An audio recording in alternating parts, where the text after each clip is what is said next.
The GAA Hour with Colm Parkinson is brought to you by Paddy Power, home of the Money Back Special. And when I started running, I suppose I didn't stop, and when I got the chance to go, I said I should go, and so I opened up. We're only the small little fish out there, so we are, and we're trying hard to make it through. But it's hard to get the breaks when you're the smaller fish. Because I love this county so much, you know, and it's just, I'm delighted that the lads did it for the people of Waterford today, because like I'm heartbroken. Welcome along to the football show. Conán is here as always. You're always here, Conán. It's very hard to get away from you. Cian Ward, our senior analyst, is back. To John Giles of the GAA Hour. Senior analyst. Listen, you've been promoted. Maybe not financially, Cian, but like you've just been promoted this year. Listen, I'm a martyr. I just love it. Work experience. That's what I'm on. Now, there's a lot to get through today, and we have to be very fast for a number of reasons. We have to stay within the hour, because Padraig Butterley, he tweeted me last night and he says, "Well, Wooly, long time listener and big fan of the show. A small request. Any chance you could get the football show done first tomorrow? I'm currently travelling in South America and have a 22-hour bus journey ahead of me tomorrow at 3 o'clock Irish time. It would be great if I had the podcast downloaded for the journey." So I feel your pain. There was no podcast in my day when I was in South America. I just had to grin and bear it and use my imagination like children a long time ago. Yeah. But we'll try and get it out. It's 12 You're o'clock still using your imagination, only in case anyone was wondering. It's 12 o'clock now. We have a hurling show to do after this, and Padraig, we're right on it. We're going to try and get this football show out. So listen, we have a few incidents to start off with, lads. I'm going to just get these over and done with. Donny Smith, finger in the eye, then dived at the slightest contact from Keith Higgins. Shocking behaviour. Shocking behaviour with the eye gouge, and shocking behaviour in another way with the dive. So we don't want to see any of that. I remember Philly McMahon gouging Cian Doherty, but Philly McMahon, now Philly obviously it was an accident because Philly wasn't even looking. He's the innocence on his face that he was looking wide away, and Philly was able to say, "I wasn't looking, I didn't know where my hand was," and you have to take Philly at his word for that. Donny Smith had a grimace on his face, like, I'm getting it my finger. Like, I mean, Donny Smith can't really say that this was accidental, because his face told the story of what he was trying to do. And not only after that, he dived and he tried to simulate and get Higgins sent off. It was just the whole thing. Donny Smith isn't that type of player. Now he is that type of player because he's just done that. Or how many times do you have to do something like this to become that type of player? Yeah. It was a nasty thing. I just think incidents like that are just incredibly nasty.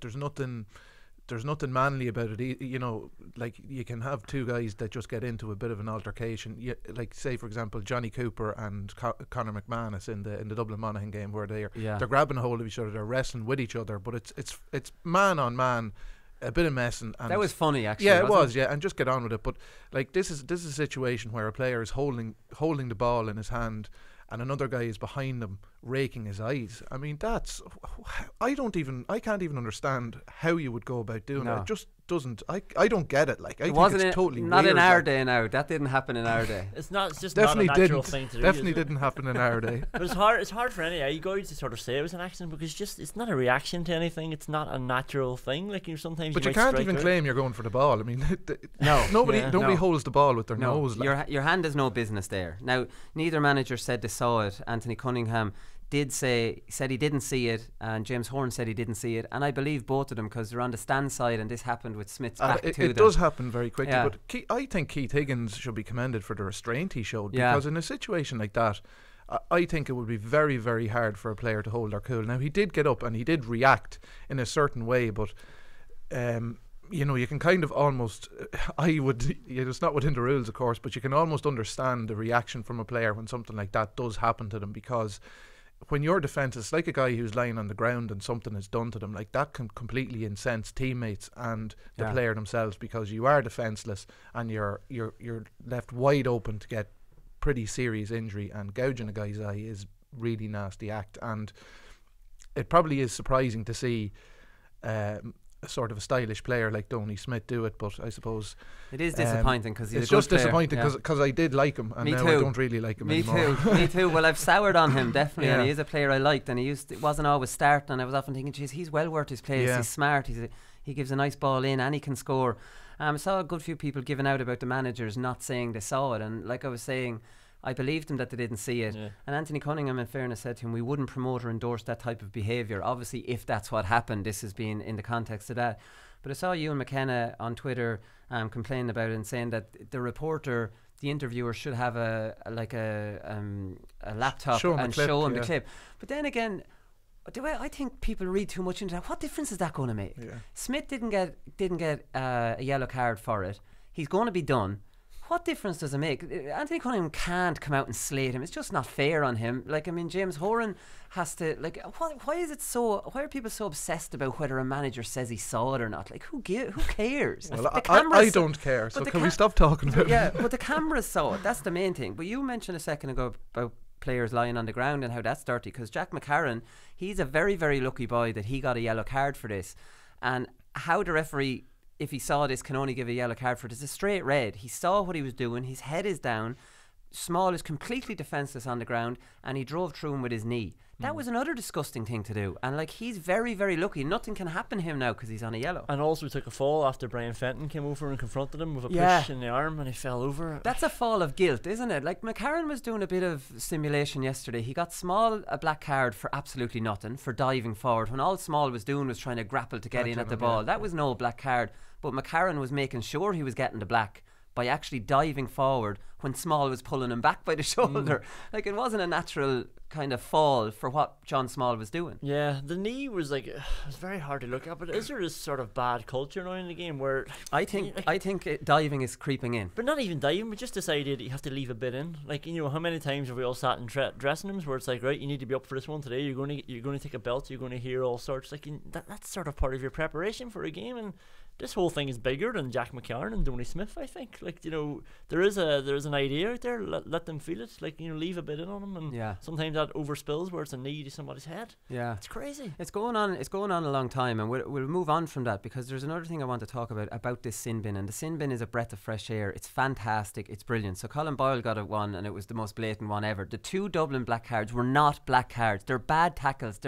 What's the line between a foul from a tackle in a dangerous position and a cynical black card pull down? There has to be you have to distinguish between these two. Both Dublin players fouled their man. That's not a black card. Just because McCarron's in on goal, you can still foul him, you know. And actually, Small was kind of trying to get in at him. He had a yard on him. I actually didn't even think that Small intentionally fouled him. I thought it was just trying to get the hand in at him. Desperate tackle. Yeah.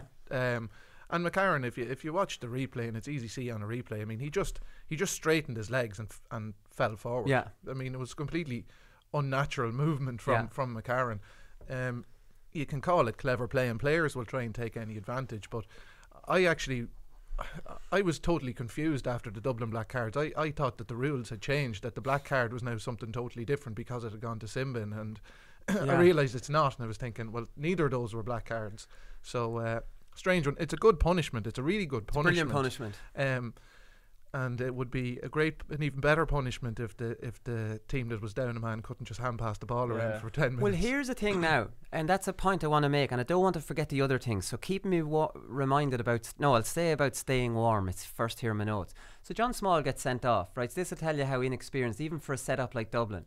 I couldn't believe it. So he goes up and sits in the stand in the freezing cold weather. Brian Cullen's 2 lads across from him, and Small is handed a bib, an luminous bib. So he's sitting there in the cold for 10 minutes. Like, I mean, surely the thing to do there is to stay up and down, limbering up like you're still in the game.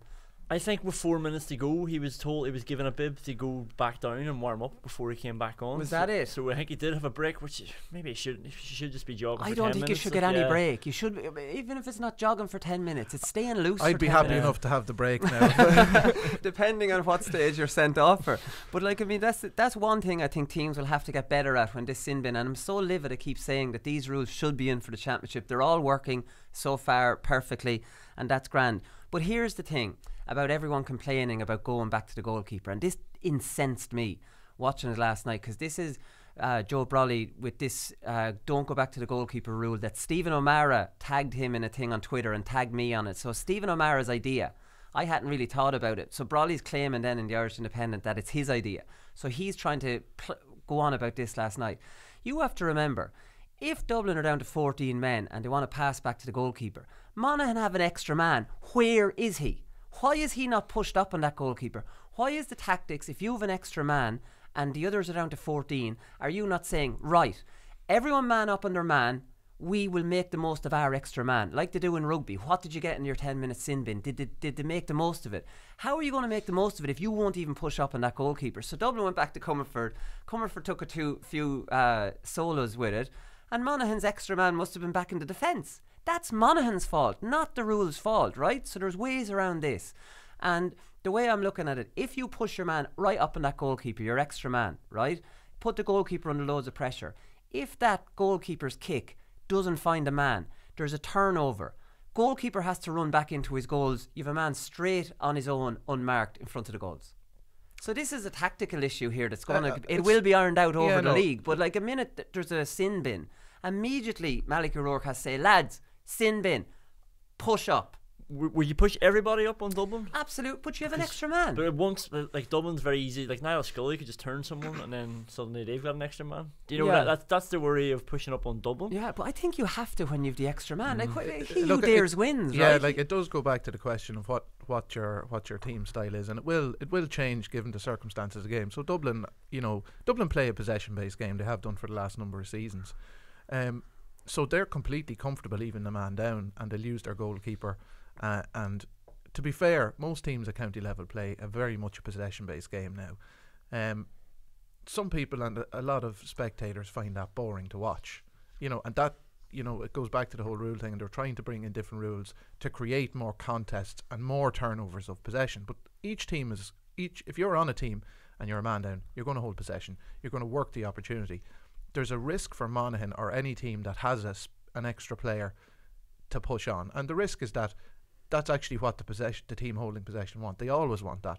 Dublin hold possession around the middle third. They'll go backwards to try and draw you out onto them, and then it'll be create a one-on-one situation for one of their players in the middle sector of the field, and then they're all running off the shoulder, and then they have the overlap. So sometimes when you have the extra man, you maybe just have to be patient. I can understand it. My instinct naturally would be, get pressure on the ball. Everybody press onto a man. If everybody's pressed onto a man, the ball carrier shouldn't have an easy option. He should always have to move it to a contest. Yeah. Okay. And if you have an extra player, you should be making it much harder. Yeah. But players are so comfortable on the ball now. I personally, if I was standing in my own half back line and there was only one guy coming to me, he'd never take the ball off me. You'd always be able to move the right direction. Play it back to your goalkeeper. So it's very difficult to turn over possession in one-on-one. But I can understand that it is a risk-reward thing. It is and it's only for 10 minutes. And you will never, if you play a defensive style of football, you'll never make the most of that extra man because you're kind of giving the other team one. Correct. It's all a mindset. And I actually think this sin bin, based on yesterday and the advance mark, is enough to change the game, but it's a mindset. All the copycats have to see this in action. And that's the way it is. So I'd be positive enough. Interestingly enough, Jim Gavin came out about the new rules yesterday, and he says, I've no issue with them at all. I probably would have suggested to just get on with it and put them in for the league. If the governing body decides to change the rules of the game, I don't think managers should have a soapbox to change them either way. It's exactly what I said here last week. I'm delighted Jim Gavin came out about it. Now, it's interesting that Jim Gavin is the PR master though. But the interesting Jim Gavin is saying this now that the hand pass has been thrown out and these are only being trialled. Jim Gavin was very silent on this. Am I being cynical here? No, but he's following through on what he's saying, which is, look, I'm a manager. I just try and prepare my team. I don't care what the rules are, and he is right. And you have to say that a lot of these rules would probably punish Dublin's new style of how they actually counteract these defensive systems. And Jim Gavin is saying this, and he deserves a huge amount of credit for this. He's the best manager at the moment in the game, and he's just saying something really logical and saying there's a bigger picture here, and I'm not the bigger picture, and Dublin isn't, and nobody else is.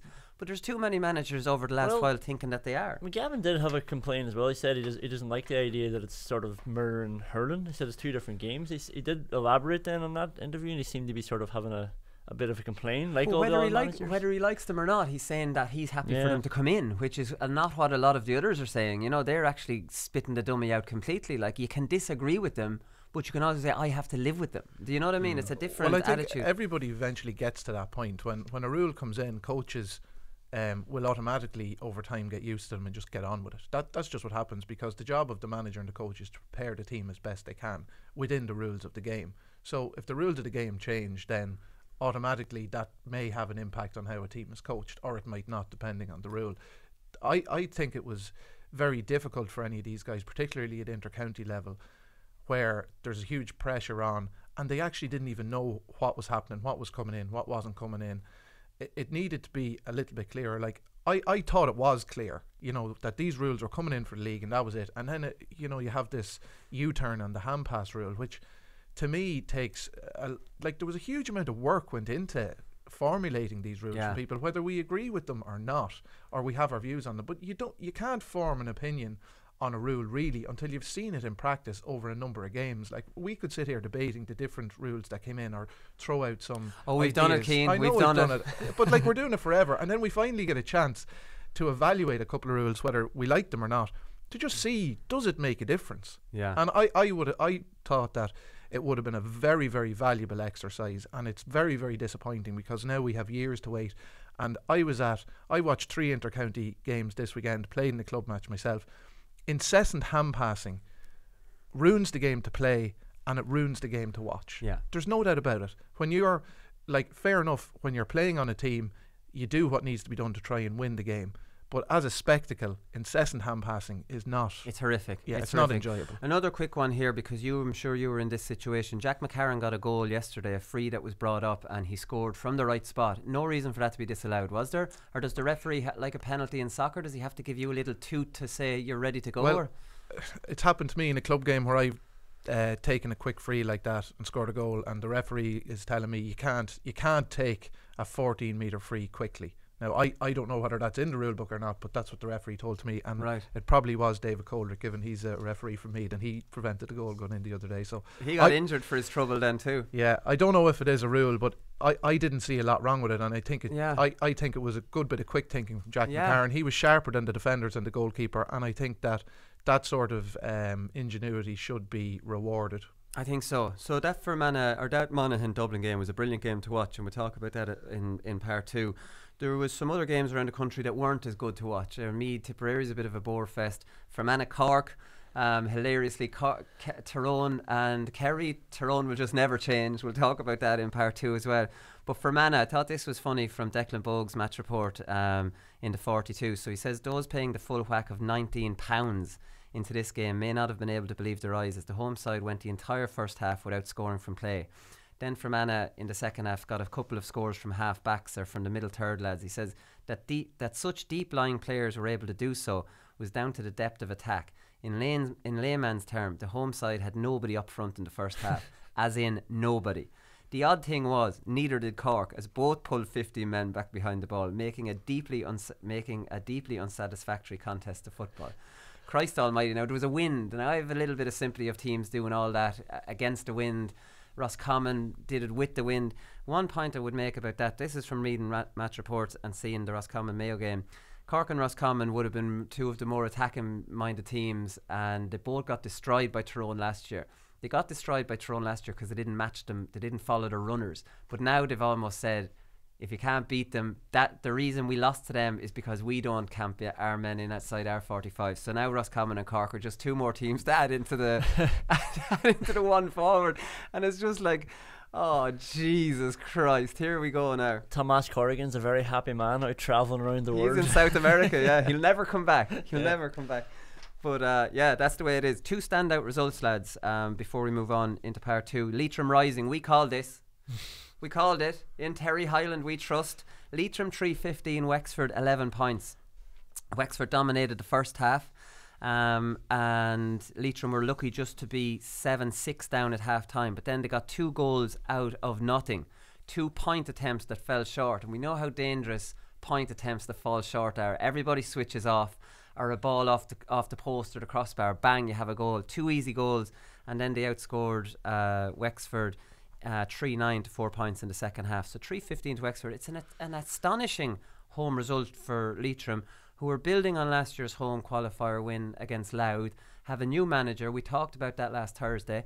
And listen, especially in these weaker counties, you can't underestimate what a manager coming in with a fresh approach, a professional system. And look, if Leitrim are playing the Carlow defensive system to get out of Division 4, I don't have a problem with that, and I'm sure they are under Terry Highland.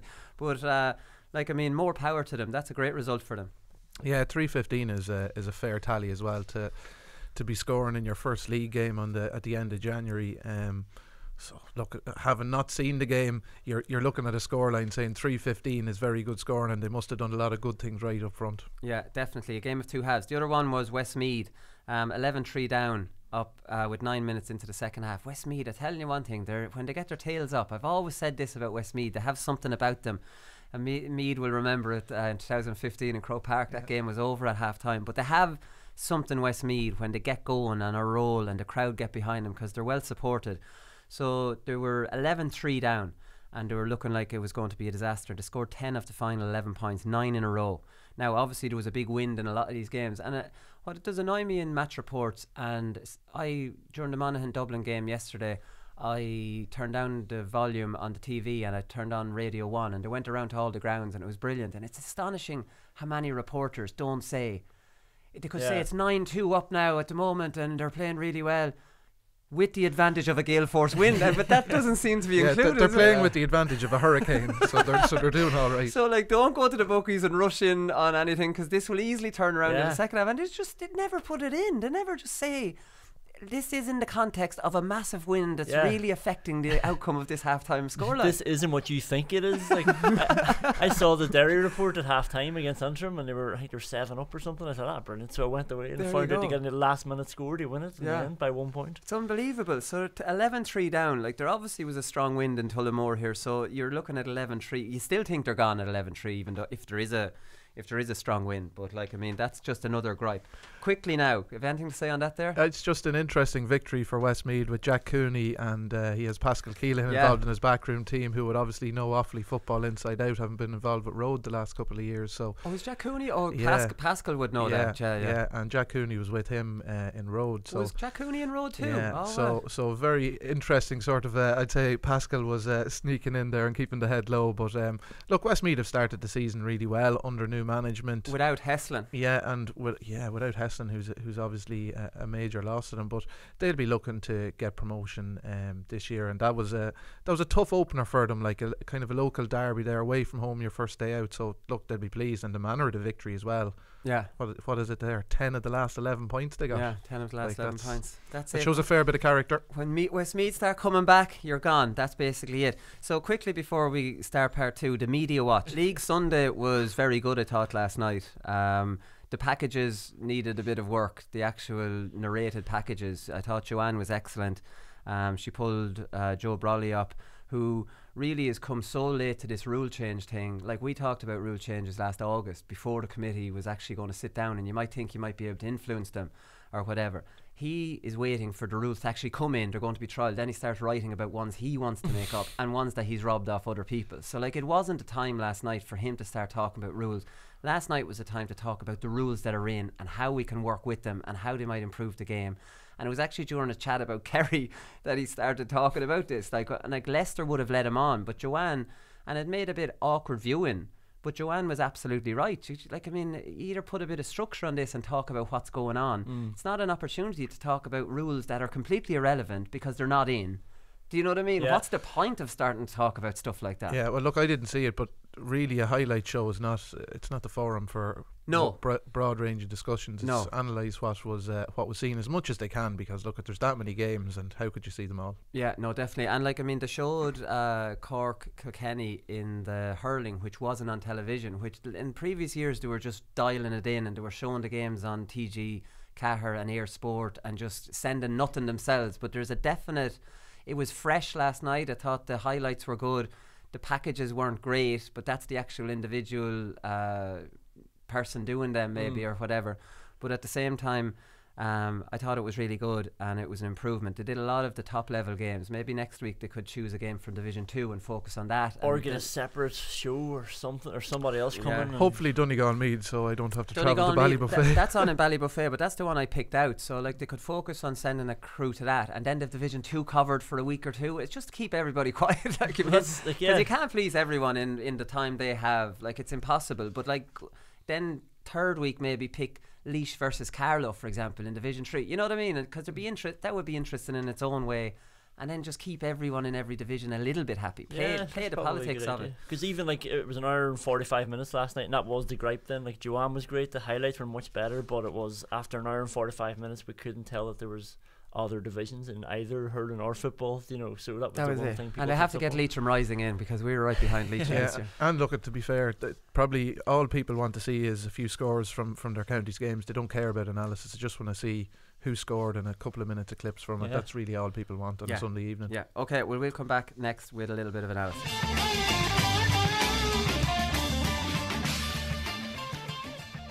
Okay, so Monaghan, thank God Monaghan won, or we would have had to suspend the podcast, which we said last week that if Monaghan, an All-Ireland semi-finalist, can't beat an understrength Dublin at home in the first round of the league when Dublin are just back from holidays, well then we're suspending the podcast, and we didn't, because Monaghan won the game. And you called it, Willie? I thought Dublin played some of the better football. I thought Monaghan dug it out. When the lads came on late in the game, they used the offensive mark really well, and Monaghan played very well, I thought, in the second half. I thought they were just hanging in there in the first half, and like I thought Mannion was excellent in the first half. Some of his distribution was really good. Even the first score of the second half for Dean Rock, it was a beautiful ball by Mannion. I'm starting to think Mannion now has maybe a place at centre half forward or something like that, because he's more vision than I gave him credit for. But it was a brilliant game, loads of kick passing, really enjoyable, lovely conditions, lovely pitch, great crowd, and it was a proper good league game. Yeah, it was. It was really an excellent game, and the quality on display, particularly from Dublin in the first half, early in the first half, was it was a joy to watch at times with the use of the foot pass. So they're bringing that back, because maybe Monaghan allowed it. Dublin will play the kick pass if it's on. It's just against teams that they know it's not on. They play this terrible old hand passing game. It was a reasonably open game because you know, there was a lot of good kind of man-to-man contests across the field, and I thought Niall Scully had a very good game for Dublin. He dictated a lot of the good things they did. Howard obviously dropping into the pocket and just retaining possession. Fenton looks to kick the ball. Scully looks to kick the ball when it's on. They do. And to me, I mean, that's kind of what set them apart in the first half, was that they had really good movement from the inside line in Costello, Mannion and Rock, and the guys were getting their head up early, creating a bit of space and popping it in. And there was some brilliant moves where they had maybe 2 or 3 kick passes in move where they changed the angle of the attack. It went from one wing to the other and then back again, and created brilliant scoring opportunities, and very enjoyable to watch. They weren't going to be able to sustain that for the duration of the game with wind conditions, and also the fact that, look, they're fairly undercooked in terms of their training as well, but they did look quite sharp when they had the running in the legs early on in the first half. But Monaghan deserve huge credit, because they just do what Monaghan always do, and that's, you know, gradually work their way and grind their way into the game and come up with good scores the opposite end of the field, capitalise on mistakes, and they bring great intensity all the time to their play in terms of making it really, really difficult for their opponents all the time. It's always a real contest when Monaghan play. They wore Dublin down rather than the other way around. Yeah, they really did. Yeah. And as you say, they got some good scores in the first half when they needed them, just to keep themselves in contention.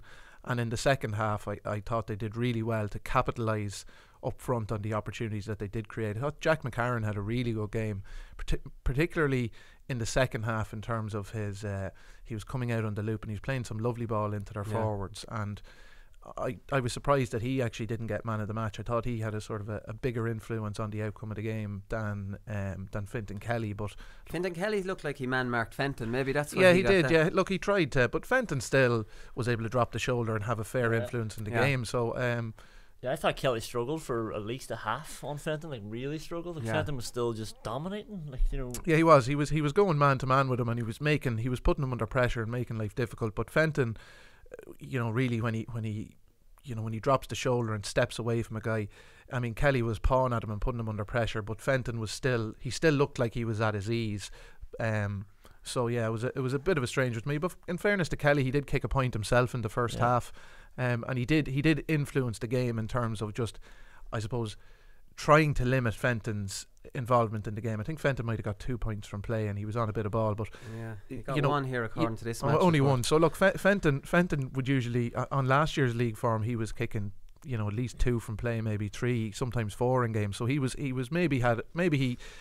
curbed his influence slightly. He set up the goal as well, like, you know, when there was just going and getting kickouts and just always just almost like Roy Keane, he's always coming up like a brick wall up the pitch. Like, Fenton. wherever. He's so positive when he gets the ball. He's such a brilliant player. Yeah. Like, I mean, he's such a and the kick pass. He's always using it. He always looks forward and looks to deliver, looks to hurt the opposition. Yeah. Like there's a lot of players get the ball, and they just get it to give it back to the guy they just took it from. Yeah. And look, that's fair enough. They have their, players have their limitations and know what they can do and what they can't do. But it's really the likes of, like, even Howard there. Howard he's swanning around, giving little sidesteps in back in his own half back line, not really doing anything, retaining possession, and there's a function for that. But it was Scully and it was Fenton that were making things happen for Dublin. Scully was taking men on and delivering good ball inside. I think it was Scully gave one ball down under the stand to Mannion. It was one of Dublin's first scores, and Mannion got it out on the sideline around the 45 and immediately turned around and whipped in a diagonal ball around the top of the D, which Dean Rock came out for,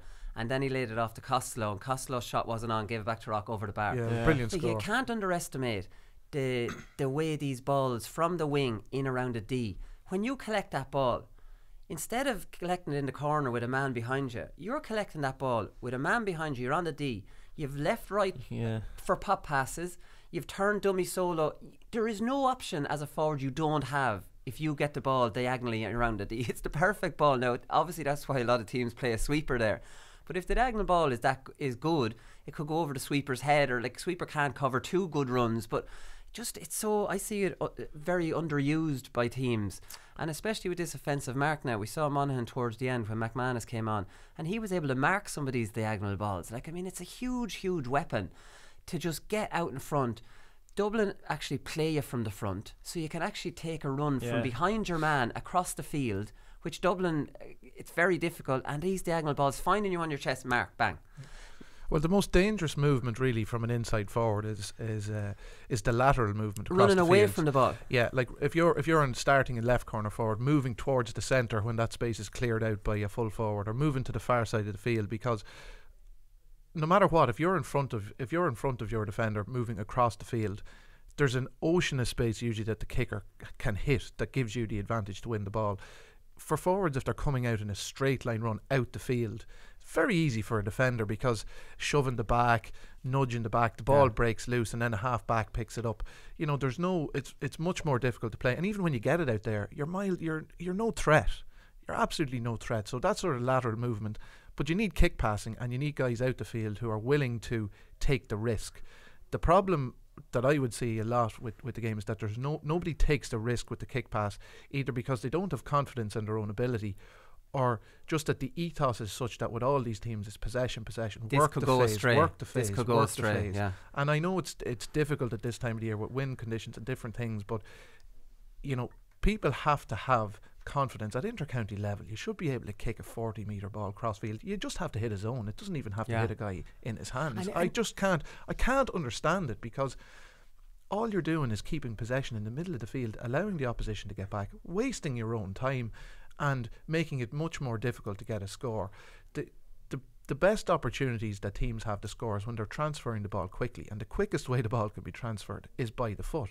With the way the kickouts have gone, like even Dublin in the first half, I mean, they got a score just straight from a kick-out, tap over the top, very much like Donegal were doing and Monaghan have done in the past, and they're breaking forward on the opposition because they've sucked them onto them. Now, Darren Hughes probably in the second half covered the spaces a little bit better for Monaghan, and that's why they probably dropped back that little bit deeper, because they didn't want to leave those spaces that they left in the first half. But there still were occasions where Paddy Andrews won ball out in front, and those kicking opportunities for Dublin were on when they looked for them. Yeah. But Dublin are the reason Dublin are the top team is because they look for that. Yeah, they do. They're a very positive team. They're a real positive. They're a kicking team, and these new rules would have suited Dublin. I see some people saying that they wouldn't have suited Dublin. They absolutely would. Like, good players and good kickers, which Dublin have all over the field, would have that. But the thing about this offensive mark, lads, is that the whole idea of this is to give, like, and I'm going to say it again, it was my idea for the offensive mark, and I think anybody that talks about the offensive mark in future has to put it in the context that this is Colm Parkinson's rule. Asterisks beside every report. As thought up of. The brainchild of... But anyways, but the whole idea behind this was, when I was getting pissed off of defensive football, it was, how can we get the power back? This was before the mark of midfield. How can a forward get rewarded and not get swarmed? that all the aces are in for defenders. So now Conor McManus has a break and a catch, and the two lads that will be chasing him are redundant now, because you've done your hard work and now you can swing it over and he'll swing it over. Now, I was against coming out to the 45, but now I'm happy with it, because I think my one at the 21, by the time the ball flights out, say you start your run at the very end line, and by the time the ball gets into you, you're very close to that 21. Now, I do accept that now, and that's fair enough. But I think if a mark is taken around the 45, I disagree with that. But there's very few players will take the mark there because it's too difficult a shot, right? So the only lads that would maybe take one there is Dean Rock or Conor McManus. But they've no business out there, so they'll very rarely be out there. So if a ball is caught just inside the 45, they'll probably continue on. It's only if they're caught in around the D, which is outside my 21, they can still mark that. So in actual fact, I think the 45 extension absolutely works. Yeah, like Bannigan and Garland, they're full forward from Monaghan, and they both won 2 marks, but they're about 38 metres out, and they should have just played on, but both of them took their free and both of them hit them wide. And they learn from that. Yeah. Like, teams will see that like your normal wing forward won't kick a 45 from any bit of an angle. Because originally I'd be looking at that going, that's a stupid rule, but now I'm just like, why are they stopping? Just play on, just keep playing football. Like, and then the difference is that somebody like O'Hanlon can come on and just forget about the mark, I can keep playing here. You don't have to stop every time you hear that whistle, and that's the important thing. Well, the beauty for me of the mark is that it rewards the two hardest skills in the game, which is a long kick pass and being able to take a ball first time under pressure. You know, they're the two hardest things to do. Anybody can hand pass the ball. Yeah, you could get the worst players in Ireland, and you would be able to create a functional team because you would just make sure that they never kick the ball. I have said on record that I could get the Leinster rugby team, the backs, the lads with a bit of mobility, and coach them to keep a really good team down to under 10 points. That's like lads that never played football. Once you've strength, you can hold someone up, and you've got strength in numbers. You don't have to be a good Gaelic footballer. It's gone. But anyways, listen, we'll move on from that. I don't know what to say, lads, about Mayo Roscommon. I've nothing really to say about it, because outside of Roscommon's tactics just being baffling with the wind, that they put that many men behind the ball that could only score 5 points with a gale force wind, and this was purely, now Mayo only got 1 and it was from a free, so they absolutely contained Mayo. But if you're only scoring 5 with a gale force wind, you will not win any game. It's impossible. You won't do it.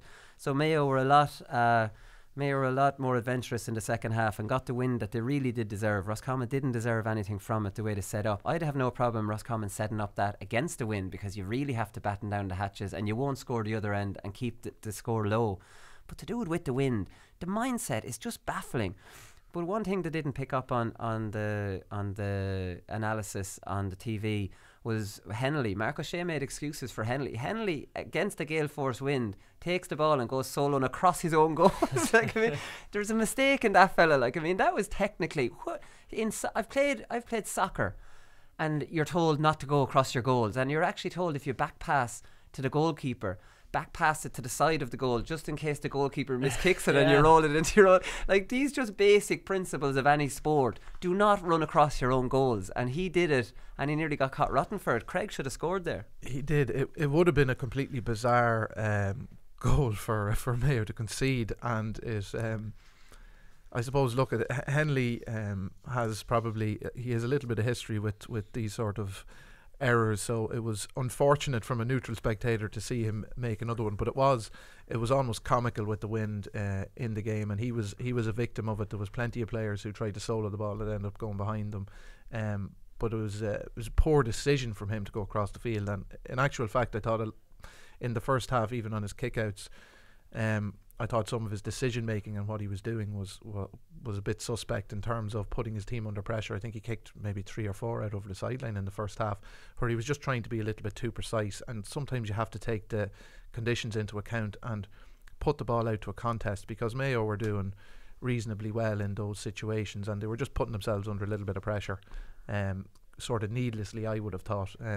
But it is early doors, and I'm sure James Horan will knock that out of him. Yeah, there's nothing. What do you think of Brian Reap? He scored an unbelievable goal. It was over carrying, but he got no real ball, but he's definitely worth another look. That's kind of what I think he should be allowed to over carry as long as a man's holding you. Like, Enda Smith is just holding his arm with his 2 hands the whole time, so I think he should be allowed to keep going as long as you're being fouled. That's called rugby, Conor. Fair enough. Well, I've never heard you so shut up in all my life. No, but like just like it's the foul isn't in the game. You know, you're not allowed to foul. Like rugby or Ulster football. Okay, fair point, well made, Conor. But that's it. Brian Reap, we'll give him another go. I can kind of take your point, Conán. I kind of understand it. I'm not going to say any more about this because there's nothing you can read into just a terrible game like that. It's very difficult. Like Mayo retained possession and wore down the clock really in the first half. I can understand how Roscommon ended up getting dragged back the field because Mayo are playing such a retaining possession. But I would agree with you. I thought that they should have been a little bit more, I suppose, aggressive in where they drew the line in terms of their press. They did tend to fall back a little bit too much, and Mayo at their ease kind of always had a spare man at the back.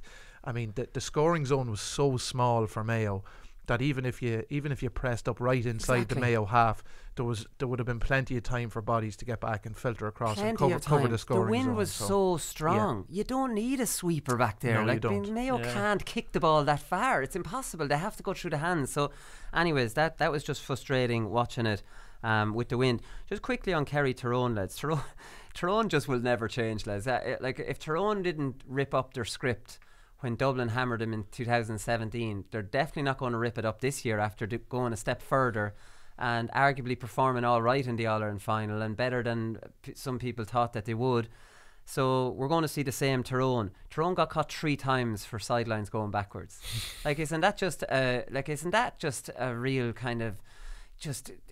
It's unsurprising when it comes to Tyrone, but it's just so kind of obvious that this team just don't want to be that positive in a lot of ways. Like, I mean, they're married to the way they play. So I'm picturing Kerry being pushed up on them, and instead of going 50-50, which they refused to do, they tried to go across field to Niall Morgan, who had come out, just trying to be clever all the time. And obviously it didn't go straight across like they wanted, and it went back. And that was the one they showed on TV last night. But they had 2 other ones in the game as well. Like, I mean, just very disappointing. So Tyrone didn't score...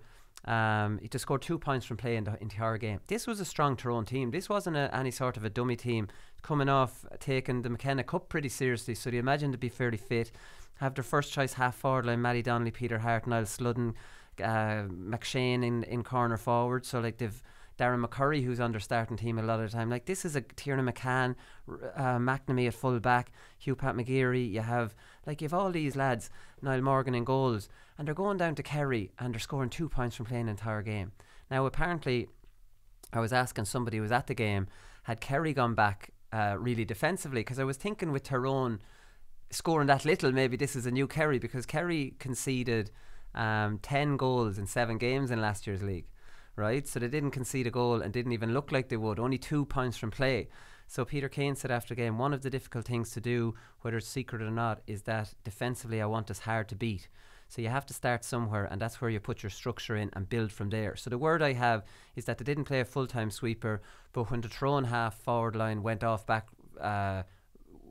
looking for ball, that 2 of the Kerry half back line held their positions, which is fair enough. So we know Tyrone struggle against that. Like, I mean, that's obvious. You know, it's when you follow them down and then Tyrone break you over and then break you down and then they have you. If Tyrone turn you over anywhere around the 45 and you've tried to kind of have a bit of an attacking formation, Tyrone are just going to destroy you, and they'll do to you what they did to Roscommon and Cork. But if you play conservatively against Tyrone and Donegal and these defensive teams, they generally don't have much of an idea how to unpick these themselves, because they base their game so much around a counter-attack. Yeah, they do. They base their game so much around ball carrying and a counter-attack that that they don't stretch the opposition. You know, they keep width in their play, but it's always with runners. But if you have your half back line intact and you have your half forward line, your midfielders are doing the appropriate tracking of opponents and getting into the right zones defensively, I mean, that's really the way teams are gone. I mean, you have enough players back there to not really have much trouble because the ball is always in front of you. Where defenders are always... The danger for any defence is when the ball gets in behind your half back line and your defenders are facing their own goal. Defenders are always extremely comfortable when they have the opposition player in front of them. When they're always struggling when they're chasing back towards their own goal. And if you remove your half forward line from your attacking zone, you really never have a threat to the opposition because there's no link. The ball always has to be carried, and that's the way Tyrone are. And that's why they're not going to basically really be a threat again this year unless they have an ability to change that style, because they'll just come up short. They'll be very competitive, but they will just come up short again. And I would look at the names on their team sheet and the names on their panel and think that they do have enough stylish players. Again, it goes back to, is it just that they don't trust their defenders one-to-one or what? I don't know, but I can't, to me, to make the step on, they should be trying to play a little bit more positively. And I thought it was really, I thought Tyrone were bankers to beat Kerry.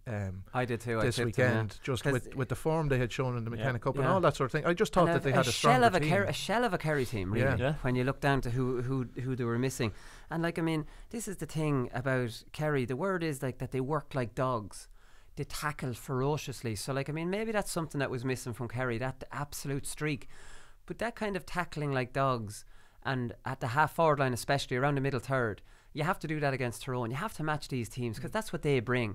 But this creates a new problem for Kerry in that if Kerry pick a working half forward line, if so many great forwards to get into that forward line. If you look at that Kerry team, and I wouldn't be familiar with all their names in the attack, but if you were going down away to play Kerry in an away league match, you wouldn't be thinking the night before, Jesus, we're seriously under threat here if these boys cut loose on us, because the majority of their marquee forwards there, apart from Guinea, were missing. And unavailable. So, I would have thought it was a day when Tyrone should have been, I suppose, backing themselves and backing their own ability and backing their own footballing ability and going a little bit more man-to-man and positive, but that's obviously not what they do. Jonathan Lyne played wing forward, and that might, he's a wing back, wing forward, so that'll be an indication in that they look to maybe Keane's looking for one lad there that's really going to be that link man worker. Sean O'Shea, we know he has pure class, but he has size, and maybe he's out there working around. I think Stephen O'Brien, he has a good appetite for work as well. O'Shea covers ground well. Stephen O'Brien was picked on the wing. He played in the forwards. At some stages it was just Paul Geaney and Stephen O'Brien inside their own attacking side, according to my source. So maybe this is a new Kerry here, and Kerry continuously trying to play nice football. Dublin played nice football yesterday because Monaghan didn't go majorly defensive, but Kerry think they can play nice football against every team.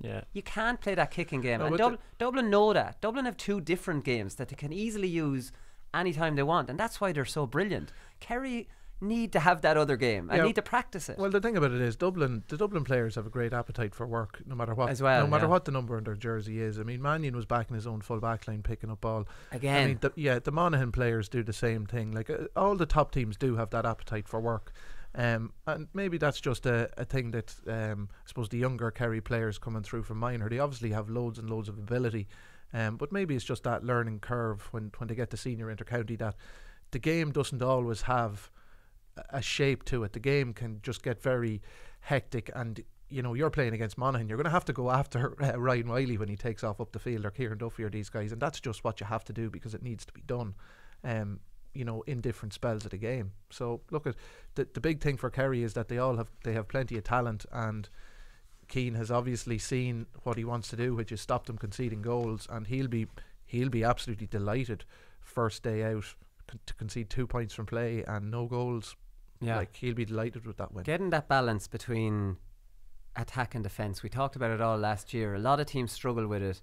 Kerry struggled with it, and now maybe they'll start realising that if we're coming up against the Tyrone, we have to change. If we come up against Galway and Croke Park, we have to change. It becomes a battle. It becomes a middle third war of attrition. Then if we play Kildare, it's a lovely game. If we play Dublin, we can hit it's a lovely game. I do think that they were tactically inflexible, maybe a little bit. Tyrone's the same, only the other way. Only the other way around. But I think these teams are together so often during the week. Now I know it's difficult during the winter, but during the summer, because Fitzmaurice, to be fair to him, he did match up against Donegal when they won the All Ireland. He did show flexibility, but I think that you have to look at it and say, the players maybe just weren't, it wasn't their natural game. The players that he had at his disposal just weren't as comfortable trying to play a game that was a little bit alien to them, because they were maybe older players. And actually, it's funny you say that, because in around 2015, Kerry during the league had gone back to a defensive game. They flirted with it, and it didn't. They swarmed the middle third, I remember, in a few league games, and maybe Fitzmaurice went through this as well and came out saying, that's not us either. So Yeah, well, like it is only one game and one win against Tyrone. A lot of players coming through from the underage ranks now have been used to playing, because of the whole evolution of the game in terms of teams playing very defensively and with loads of numbers back.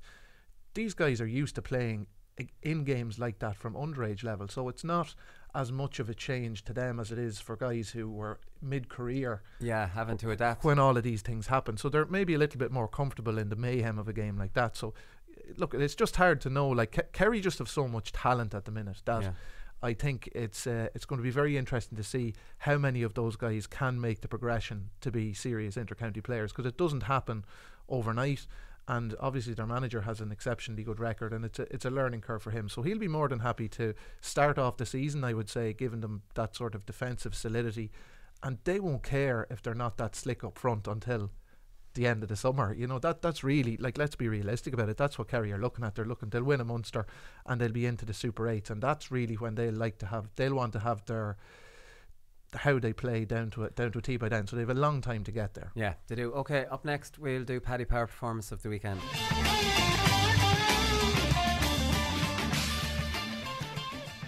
Alright, Paddy Power performance of the weekend. So the first one up is Evan O'Carroll from Laois. He got 8 points. He was outstanding. There was 5 frees, I think a mark, and then 2 others from play. So like, he's a big physical presence. He was injured last year for a lot of the year, and then his father passed away. So having him for a full year this year is going to be absolutely a huge plus for Laois if they can, because he's so flexible. He can play in the half forward line, he can play in the full forward line. And it was interesting reading John Sugrew's comments after the game.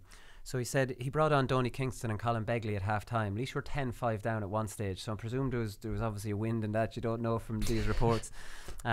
We had to change things up because we weren't getting from down what we expected as to how to set things up. So that's part of it. You have to be able to adapt. The boys, to be fair to them, adapted really well and went at down in the second half. So from the information I got from asking one of the players, and you can read between the lines there with John Sugru anyways, because it was just confirming it, is that Paddy Tally didn't set down up. They at least thought they were going to face the likes of a Carlow or Fermanagh, and that wasn't the reality. So in the second half then they were able to leave more lads in the full forward line, because there wasn't the full-time sweepers they imagined that there would be, and they were able to get more direct ball into them. So Donny gets in. They have a new lad. I should have mentioned him last Thursday, Colm Murphy. I played with his older brother. He's from Port Harlington, and this lad is top class. So Laois could potentially have a full forward line of Colm Murphy, Donny Kingston, Evan O'Carroll, or Evan O'Carroll in the half forward line running on to these 2 lads, because Murphy's a decent sized lad, both feet, just a really good young talent. That Laois now, I'm starting to think, not just based on this result, which is a fantastic result, but Laois are looking like a Division 2 team now. You know, when they have the Catter Healy, they've David Seal, Paul Catalan from Port Laois, they've all these Port Laois lads coming back into the mix that are. Colin Boyle started at centre half forward yesterday, that weren't there last year. They're just a much stronger panel and a much better team. And even John Sugru, again, tactically flexible. Laois have 2 ways of playing. When Laois play Carlow, they're much different than where Laois play down, for example, last night. Laois can mix it up. Now they've learned that from Dublin, but at the same time they have 2 game plans based on who they're playing. They thought they were playing one last night, it turns out they didn't, so Sugru changed it at half time. Like, I'm very, very impressed with Sugru. That might seem very logical and simple speaking here, lads, but how many managers just don't really see that in game? Yeah, Sugru's the man, and I'm glad we got the Laois Hour out of the way there. What do you think, Cian?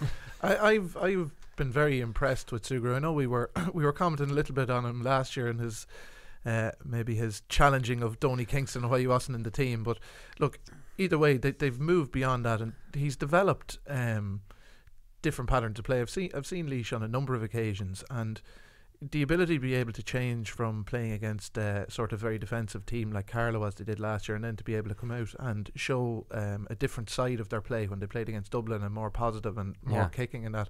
And it probably does suit the Laois players to be able to play that more sort of positive style of play.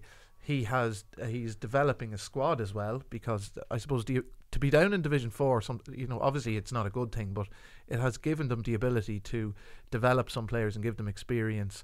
And now moving forward, they're into their second year.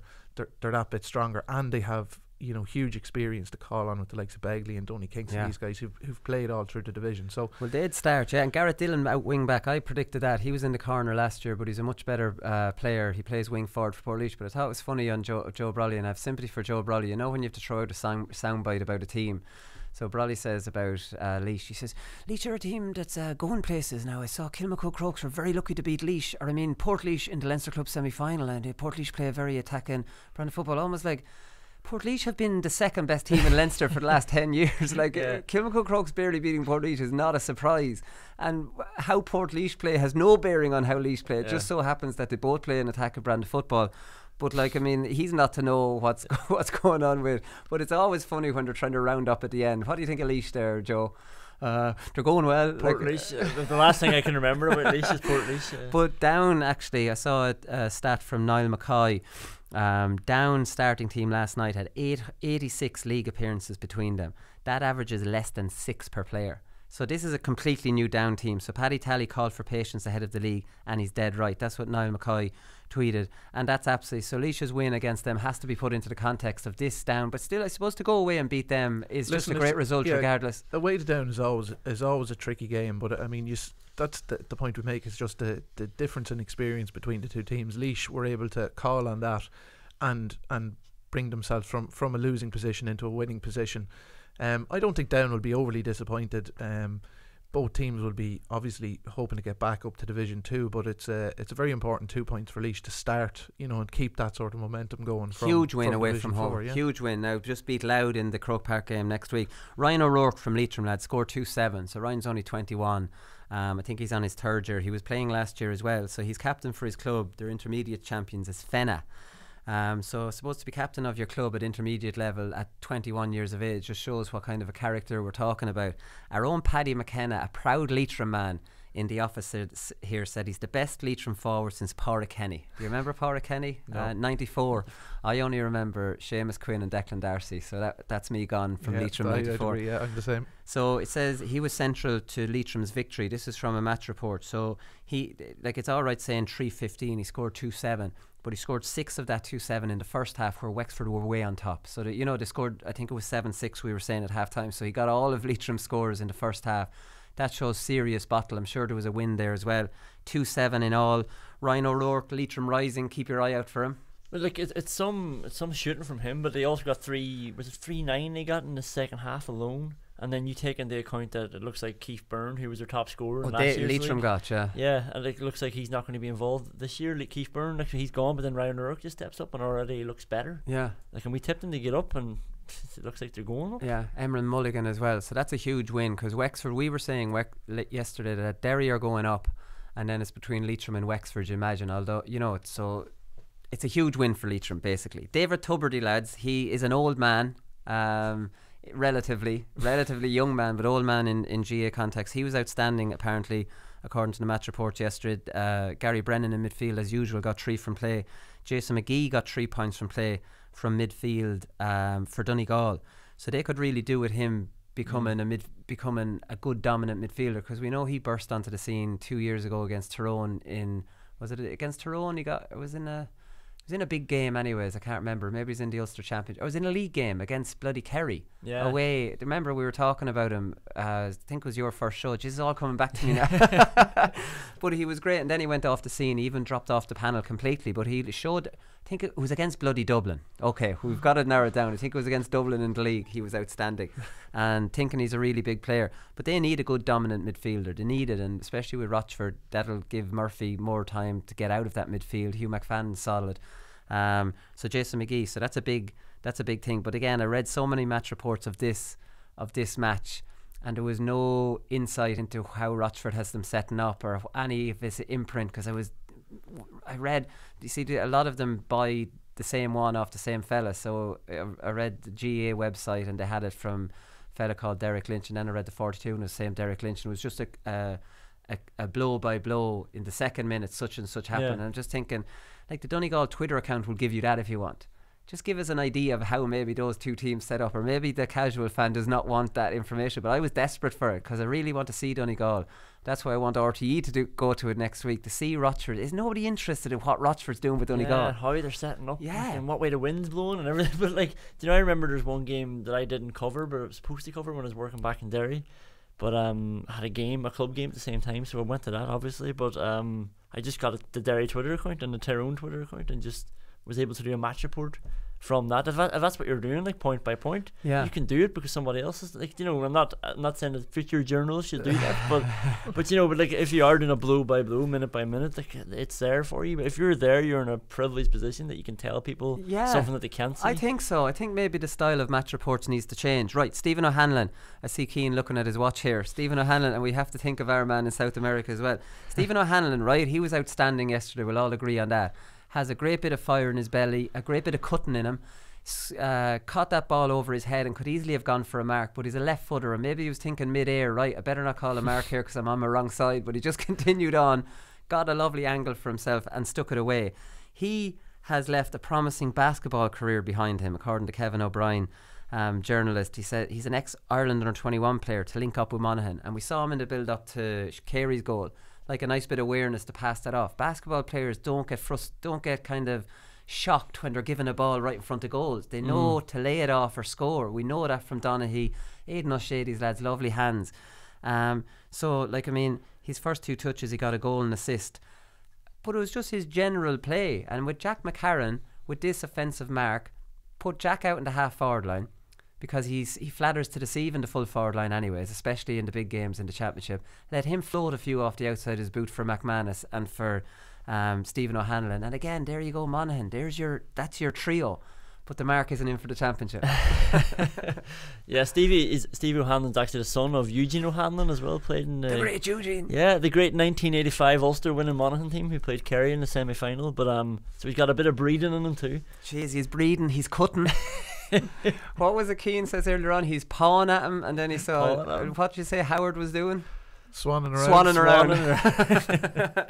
Oh, we have a few right ones coming out here, so we'll give you a shout on Meath. Sean O'Shea is the other one I have down here, but we talked about Kerry. Mickey Newman and Cillian O'Sullivan. Mickey Newman's back. He only got one from play, but according to the match reports I read, was very good. You were at this match. Cillian O'Sullivan came on at half time, and once again he has that cutting in him and that bit of fire in his belly that, especially at this time of the year, just kind of really makes you stand out. Yeah, he does. Yeah, he came on at half time and added a bit of drive to the half forward line in terms of taking defenders on and driving into the gap and that sort of stuff. Won a couple of frees. Mickey Newman got a lovely point from play in the first half.